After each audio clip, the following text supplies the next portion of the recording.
पातोडी बनवण्यासाठी मी इथे 1 कटोरी भरून डाळीचं पीठ घेतलं आहे. हरभऱ्याच्या डाळीचं पीठ आहे. आता जेवढं आपण पीठ घेणार आहे तेवढंच आपल्याला पाणी घ्यायचं आहे.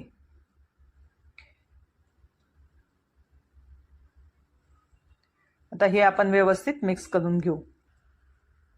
इथं मिक्सरच्या भांड्यामध्ये इथं आपण अर्धा इंच आलं, 6 हिरव्या मिरच्या, इथे मी थोडं आलं अजून टाकून घेते, व 12 लसण पाकळ्या. हे आपण पाणी न टाकता दळून घेऊ.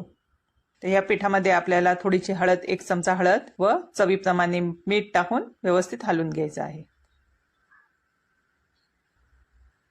आता आपण करूया पातोडीची तयारी. इथे मी कढई तापत ठेवली, यामध्ये टाकून घेते 2 चमचा तेल. यामध्ये टाकूया 1 चमचा मोहरी. मोहरी तडतडली की आपण टाकून घेऊया 1 चमचा जिरे, अर्धा चमचा हिंग. आता आपण हिरव्या मिरचीचं जे वाटण केलं आहे ते टाकून घेऊ. इथे मी गॅस कमी करते.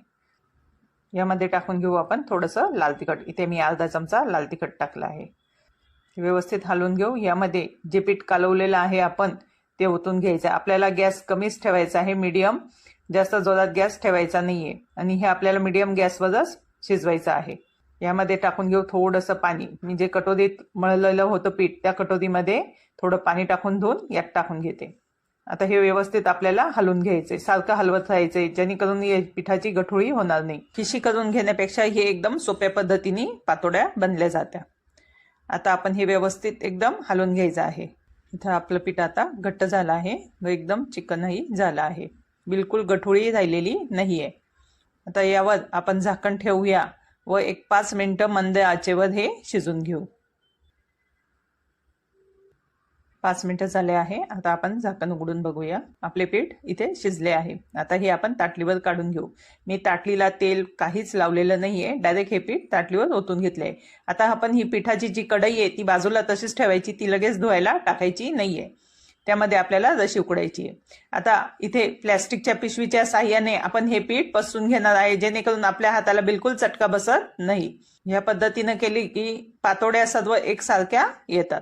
इथे आपले पीठ पूर्णपणे पसरून झाले आहे. आता हे थंड झाले की मग आपण याच्या वड्या करून घेऊ.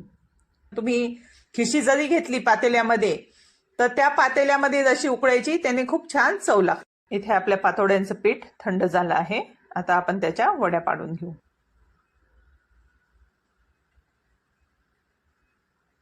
आपल्या इथे वड्या पाडून झाल्या आहे. मस्त छान अशा वड्या झाल्या आहे. कलरही खूप छान आला आहे.